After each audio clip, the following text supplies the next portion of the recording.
लक्ष्मण हाके म्हणतात, महाराष्ट्रातील गावगाड्यातील लोकांचं ओबीसींचं आरक्षण धोक्यात आलं आहे. इथून पुढे मराठ्यांची चाकरी करावं लागेल, हे लक्ष्मण हाके सांगतात. मित्रांनो, लक्ष्मण हाके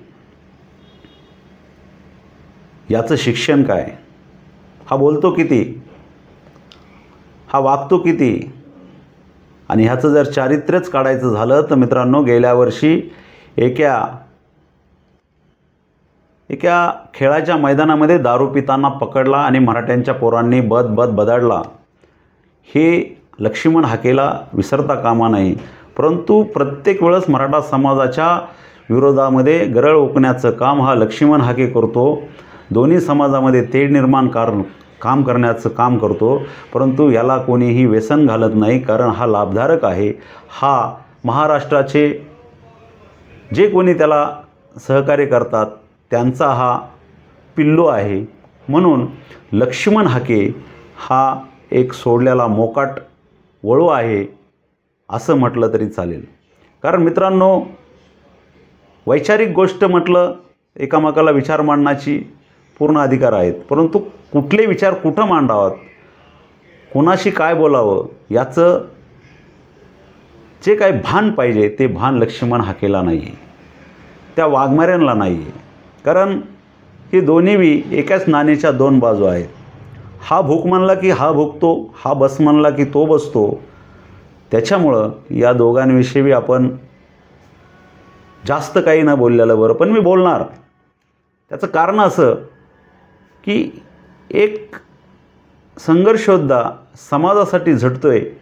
समाज गोरगरीब आहे, ठीक आहे. काही समाजामध्ये 4-2% गडगंज समाज असू शकतो, गडगंज लोक असू शकतात. परंतु सर्व समाज हा गडगंज नाही आहे. आमच्या पूर्वजांना 300 एकर 500 एकर जमिनी होत्या, परंतु आज ती परिस्थिती राहिलेली नाही आहे. कारण आजची परिस्थिती आमची बिकट आहे. कारण जी काही परिस्थिती आमची 500-300 एकरवर होती ती आमची 5 एकरावर आली, आणि 5 एकरची आज आमची गुंठ्यावर आलो आहोत. आणि म्हणूनच आम्ही आमची मुलं बाळं, आमचे लेकरं आम्ही शिकू शकत नाहीत. एखादं उच्च शिक्षण घ्यायचं असेल तर मराठा समाजाच्या मुलाला लाखामध्ये फीस द्यावी लागते, आणि तीच फीस ओबीसी समाजाला 20,000, 10,000, 5,000 एवढी तफावत असू शकते का? हा पण महाराष्ट्राला पडलेला प्रश्न आहे. हा पण समाजाला पडलेला प्रश्न आहे. मित्रांनो, कित्येक कुटुंब 8वी 9वी 10वीपर्यंत शिकवतात, परंतु पुढं शिकण्याची त्यांची पात्रता नाही. त्याचं कारण असं की आई कामाला जाते, बाप कामाला जातो, शेती नाही. 10,000, 15,000 हजारामध्ये घर भागवायचं हे शक्य नाही आहे. म्हणून आज एवढा जो महाराष्ट्रातून मुंबईला जो समाज एकवटला त्याचं कारण ते आहे. कारण एका घरामध्ये कमवता एक असतो, खाणारे 4 असतात. परंतु हे खाणारे कमवणाऱ्याला माहीत असतं की माझ्या घरामध्ये किती खाणारे आहेत, माझं घर कसं चालायचं. माझ्या घरामध्ये जर कोणी आजारी पडलं तर मला त्याला दवाखान्यात न्यावं लागेल, त्याला सण आला तर त्याला कपडे घ्यावे लागतील. परंतु ही परिस्थिती पण त्याची नसते. म्हणून तो लेकरं शिकू शकत नाही, चांगले कपडे त्या मुलांना देऊ शकत नाही, चांगलं आरोग्य देऊ शकत नाही. म्हणून आज मराठा समाजाला आरक्षणाची गरज आहे, आणि आरक्षणाची गरज असल्यामुळं आज हा मराठा समाज मुंबईला कोटीच्या संख्येने उलटला होता, गेला होता. परंतु लक्ष्मण हाकेसारखे सरळ बोलून जातात की मराठा समाज गडगंज समाज आहे, कारखानदारी आहे, IS आहेत, फलानं काय काय बोलून जातो त्याची त्याला माहिती. परंतु असं नाही आहे. वस्तुस्थिती पाहिलं तर खूप वाईट आहे. आणि ज्यावेळेस वाईट परिस्थिती येते त्यावेळेसच समाज एकवटला जातो. आणि त्याचं ज्वलंत उदाहरण म्हणजे मुंबईचा महामोर्चा, महाउपोषण. आणि ते मनोजदादा जरांगे पाटील यांच्या शब्दाला मान देऊन, विश्वास ठेवून. कारण मराठा समाजाला कळून चुकलं आहे की समाजामध्ये 350 वर्षापूर्वी जो छत्रपती शिवाजी महाराज जन्माला, त्याच्यानंतर जर कोणी जन्माला असेल तो मनोजदादा जरांगे आहेत. तो समाजाशी एकनिष्ठ आहे, फुटीरवादी नाही, तो फुटू शकत नाही.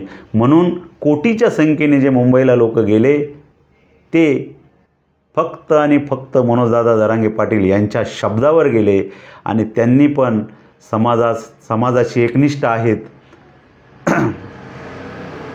आणि समाजाशी एकनिष्ठ असल्यामुळं समाजही त्यांना सोडत नाही, ते पण समाजाला सोडत नाहीत. हाच फरक आहे. म्हणून मित्रांनो, समाज त्यांच्या मागं आहे. परंतु लक्ष्मण हाके जर उपोषणाला बसले तर 50 लोकांच्या पुढं त्यांच्या मागं लोक नाहीत. जास्तीत जास्त आपण 100 पकडूया सर्व ओबीसी धरून. परंतु इथं लाखाने नाही तर कोटीने येतात. हे पूर्ण जगाने बघितलं, पूर्ण मुंबईने बघितलं, पूर्ण महाराष्ट्राने बघितलं. त्यामुळं लक्ष्मण हाकेने संघर्षयोद्धा मनोजदादा जरांगे पाटील यांच्याकडून शिक्षण घेण्याची गरज आहे. त्यांना भेटण्याची गरज आहे. कारण कुणाकडून ज्ञान घ्यायचं असेल तर फुकट मिळत नाही. त्याच्या सहवासात राहावं लागतं, त्याच्या जवळ राहावं लागतं. म्हणून लक्ष्मण हाकेला माझी एक उपदेश राहील की आपण चांगल्या लोकांकडे राहा. चांगले विचार तुमच्या डोक्यामध्ये नक्कीच येतील. आणि आपण जे भुकण्याचं काम करता, लोकांवर टीका करण्याचं काम करता, कोणाची तरी सुपारी घेऊन बोलता, हे आपण कुठंतरी थांबवलं पाहिजे. आणि महाराष्ट्राला एक चांगलं वाटलं पाहिजे असं काहीतरी कर्तृत्व आपण केलं पाहिजे. एवढंच बोलतो. कारण आपल्याला मित्रांनो लक्ष्मण हाके यांच्याविषयी काय वाटतं ते आम्हाला नक्की कळवा. आणि आमच्या चॅनलला आमच्या असेच वेगवेगळे व्हिडिओ पाहण्यासाठी आमच्या चॅनलला आत्ताच लाईक करा, शेअर करा, कमेंट करा आणि सबस्क्राईब करायला विसरू नका. जय हिंद, जय महाराष्ट्र, जय शिवराय.